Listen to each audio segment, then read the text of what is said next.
Hey everyone, this is Divyansh and welcome to the United Talk.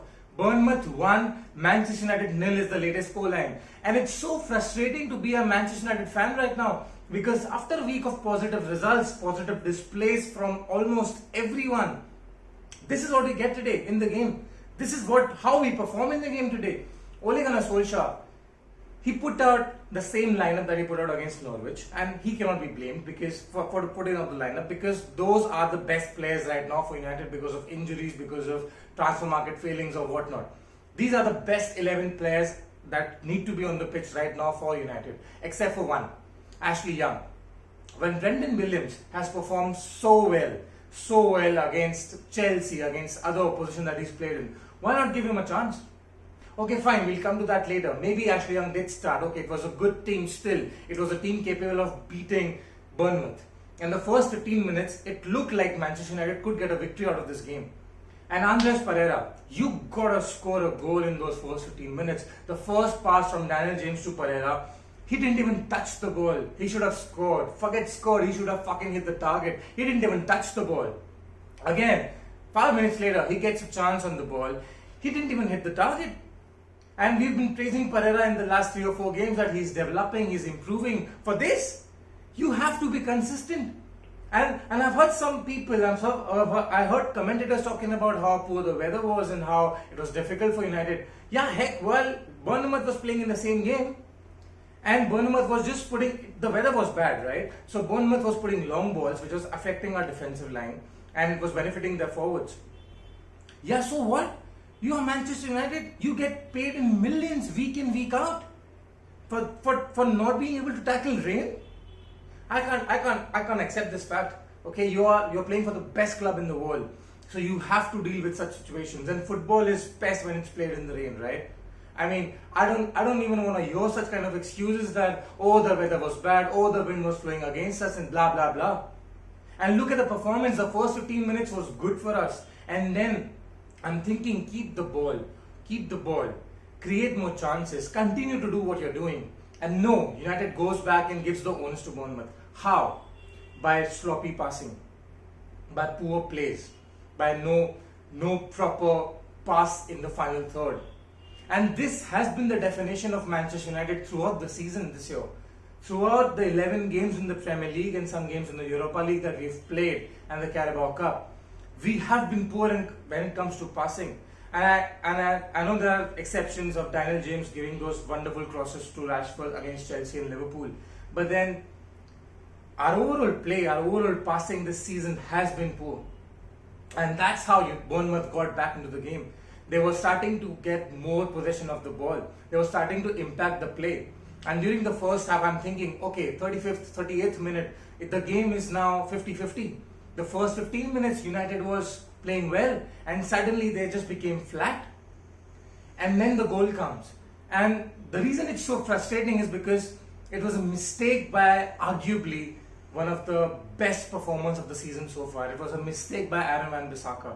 He gave the man 2 or 3 yards of space inside the United penalty box. And Joshua King, credit to him, he scored. He scored a good goal. But Aaron Wan-Bissaka is arguably the best player, the player of the season so far for Manchester United. And it's frustrating because when you see someone so good doing mistakes, now you cannot blame him because he's still human, right?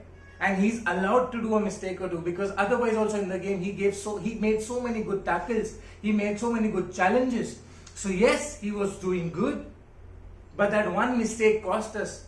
And I'm thinking to myself, okay, we go into the halftime break and normally what happens is we are leading during the halftime, we come out, we sit back, we defend, and we try to protect the lead. This time, United is actually trailing at halftime. Let's see what Solskjaer does now. Let's see what the players do now, because this time there's no lead to protect. Not that we can protect the lead anyway, but still, there has to be some change.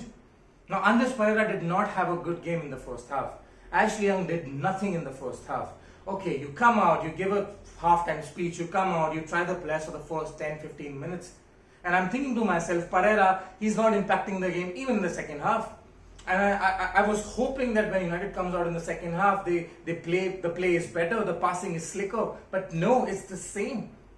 And Ole Gunnar Solskjaer, I gotta tell you, boss, grow a pair. Okay, grow a pair. Because the Lingard substitution that happened in the 67th, 68th minute should have happened in the 55th minute. And I go back to the game against Liverpool and what Jurgen Klopp did. His first substitution to affect the game was in the 56th minute. He tested the game out for the first 10 minutes in the second half and he was losing, his side was losing. And he was quick to make a change.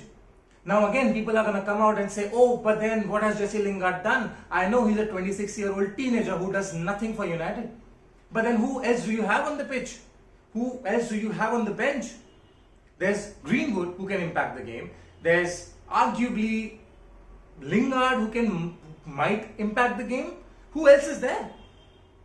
And that time when you don't have anyone, you don't continue to play with the players who are not playing well. You try to do something different, revert to a back three. Do whatever you want to do. Play Van Bissaka as a right back. Or remove Ashley Young.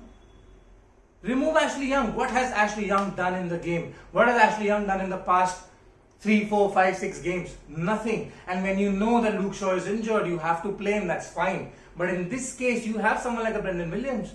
When you get Lingard on, why not get a Brendan Williams on at the same time in the 55th, 56th minute? And Mason Greenwood, he came on in the 80th minute. That's like the story for Mason Greenwood throughout the season. He started 1 or 2 games in the Europa League and otherwise he gets 10, 15, 20 minutes to impact the game. And then you expect a 17-year-old teenager, 18-year-old teenager to actually go out and be a hero when he's getting 20 minutes in a game. That's just rubbish. That's why Ole Gunnar Solskjaer grow a pair. Try to do something different. I don't mind losing a game, but at least fight for it. Not at the 80th minute. Start fighting for it as soon as you go down. Start fighting for it as soon as you start the play, the first minute. Get Mason Greenwood on. Get Brendan Williams on. Get Lingard on. And as soon as all these changes happened in the 80th minute, especially when Greenwood came on, when Brendan Williams came on, you saw a change. United suddenly had a possession for 3-4 minutes. They had a possession game. They were trying to attack. They were trying to score a goal. But credit to Bournemouth again, they played really well. They had a very solid defensive line. And I mentioned this in the last video as well against Norwich, that the reason we played so well against Norwich, or the reason Norwich played so bad in that game, is because they tried to play a high defensive line against United, and that does not work. United has 3 fast, super fast, pacey players up front. So if you play a high defensive line, they're going to find space behind you, run at you and score a goal. More often than not, they're going to do it. Bournemouth learned from it, sat deep, defended well. So this is the story now for anyone who's watching, for any Premier League manager who's watching, for any Europa League manager who's watching. If you want to beat Manchester United, sit back, relax, defend. Either you'll get 1 goal from the game, or you'll get 1 point from the game, and you'll get 3 points from the game. It's either one of these things. Bournemouth got a goal. Bournemouth could have conceded because Greenwood, when he came on, he hit the post. But then after that, there was nothing from United. So when you sit back, you defend, you try to get 1 goal as an opposition, you might either get 1 point as a draw, or you might get just 3 points because of a win. Because United cannot score goals if you defend. And that's the story. And that's why Ole Gunnar Solskjaer's performances are so good against sides who attack. Against Chelsea repeatedly, against Arsenal, against Liverpool, because they were not going to sit and defend. They're not going to park the bus. So the performances against these teams is good because we are a counter-attacking team, but we unfortunately are a mid-table counter-attacking side who are fighting for 1 point or 2 here and there. And this is the beginning of the weekend, right? This is the first game of the weekend. Right now United is what, 7th or 8th or 9th in the table? 8th in the table, if I'm not wrong. By the end of this week, United will again be in the second half of the bottom half of the table. So Ole Gunnar Solskjaer, grow up here.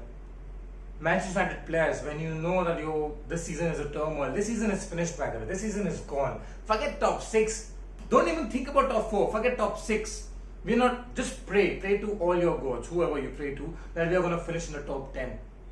And just out of miracle, I don't see us winning the Europa League as well. I mean, Europa League has some really good teams. How are you going to win against those teams? How are you going to win those finals? And this game was crying out loud for someone like a Paul Pogba, a creative midfielder. You don't have anyone on the bench. Who are you going to bring on? Who are you going to bring on? Avram Glazer, come play on the pitch. Get your fat ass on the pitch and play for United, because you are not doing anything for this club except for just making money, minting money out of it. It's ridiculous as a Manchester United fan right now, because your owners don't give a shit about anything except for money. You have a naive manager who doesn't have balls to make bold changes. And he should actually learn something from Frank Lampard. I know Lampard, he's schooled Lampard a couple of times, but Lampard is doing way better than Solskjaer right now. And considering the fact that Lampard did not even have a transfer window, and he sold his best player in Eden Hazard. We kept our best player in Paul Pogba. I know he's injured, but still, he sold his best player. Who did he get? Kovacic, Pulisic. You're telling me they're world-class players? No, they're not. But he's still playing well. Tammy Abraham, he got Mason Mount.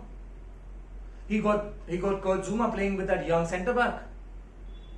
And he's still outscoring other teams. He's still a top 4 team. He's gonna qualify for top 4, I feel. I've ranted enough. What do you think about the match? Let me know in the comment section below. If you like the content, please don't forget to subscribe to the channel. Please click on the like button below to tell me that you actually liked the video. And who was your man of the match? Because for me, it was Steve Cook from Bournemouth. He had a really good game, and that speaks volumes about Manchester United's performances. There was nobody who played well. McTominay tried. Fred is Fred. He can only do this much. And I heard some other players, other channels talking about Fred is improving. Yeah, heck yeah, he's improving, because the bar is so low. He can only go up from here. Otherwise, he can just go and score an own goal. What else is left to do for Fred? Because although he's a good midfield player, a number 8, but he's not a player who's going to play for a Real Madrid or a Barcelona. So he can only do this much in the game, what he's doing right now. McTominay tried, James tried, even Rashford tried. Martial did not get a service. I felt Martial was very good in the first 15 minutes, but he didn't get anything. Apart from that one mistake, Aaron and Bissaka was good throughout the game. And I don't understand, Harry Maguire is 6'4". And they're forwards attacking players of different teams who are out-jumping him. I mean, I understand you're slow because you're so tall and you're so strong. But people out-jumping you, a 6'4" tall defender, it's just ridiculous. I don't know. I mean, I can make a 30-minute long video and this rant will still not be over. And we have so many favorable fixtures coming up, including this game that we lost. I was actually thinking before the game that even if we put a run of 3 or 4 more games together, a victory run, we are going to be good. We are going to be talking about a top 6, potentially top 4. But how naive was I? This season is gone. We can only hope that it improves, and it has to improve because the bar is so low. So the 1 week that we played well, everybody was over the moon. And now we've realized that this is just paper over cracks. Till the next game, take care.